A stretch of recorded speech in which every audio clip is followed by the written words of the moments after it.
فلسطینی کئی دہائیوں سے اسرائیلی بربریت کا شکار ہیں۔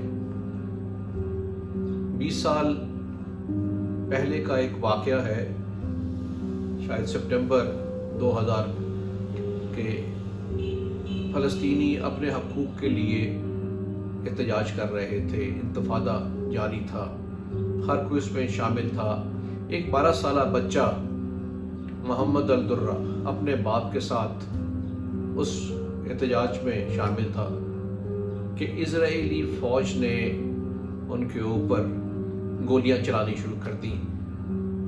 ان برستی گولیوں میں محمد الدرہ کو اس کا والد ایک بلاک کی آڑ میں لے گیا کہ اس کی جان بچا سکے اور اپنی جان بچا سکے، مگر اسرائیلی فوجی تاک تاک کر گولیاں مارتے رہے اور ایک گولی محمد الدرہ کے سینے کے آر پار ہو گئی۔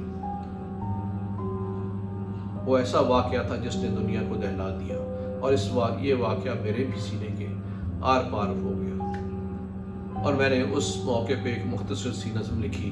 چونکہ آج بھی فلسطینیوں کے ساتھ وہی سلوک ہو رہا ہے، غزہ پہ وہی صورتحال ہے، تو میں نظم پیش کرتا ہوں۔ اس کا نام ہے خون ناحق۔ ایک بچہ 12 برس کا گولیوں کی اندھی بچھاڑ میں باپ کے سینے کی آڑ میں کہتا تھا، بابا فکر نہ کرنا، کوئی تو کہیں سے آئے گا، ہمیں آ کر بچائے گا، مگر نہ آیا کوئی بچانے کو۔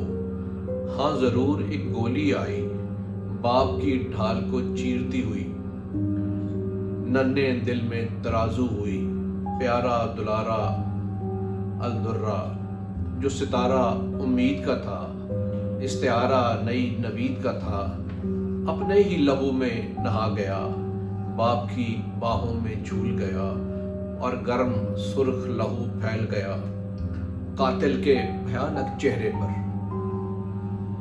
ایک انمٹ سی سیاہی بن کر۔